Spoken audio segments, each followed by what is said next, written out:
গ্রামের মধ্যে যে এখনো কুসংস্কার রয়েছে আপনারা এই ভিডিওতে দেখতে পাবেন।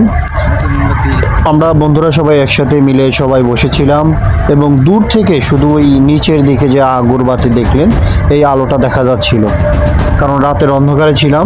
বিষয়টা আমাদের চোখে পড়ে এবং আমরা সেখানে যাই। যাওয়ার পরে দেখি এটা একটা শিমুল গাছ ছিল এবং শিমুল গাছের মধ্যে আপনারা একটু জুম করলেই দেখতে পারবেন বিষয়টা একটা শিমুল গাছের মধ্যে পেরেক মেরে কিছু একটা লিখে সেটাকে পুঁতে দেওয়া হয়েছে এবং দুই পাশে দুইটা ফিতে বেঁধে দেওয়া হয়েছে।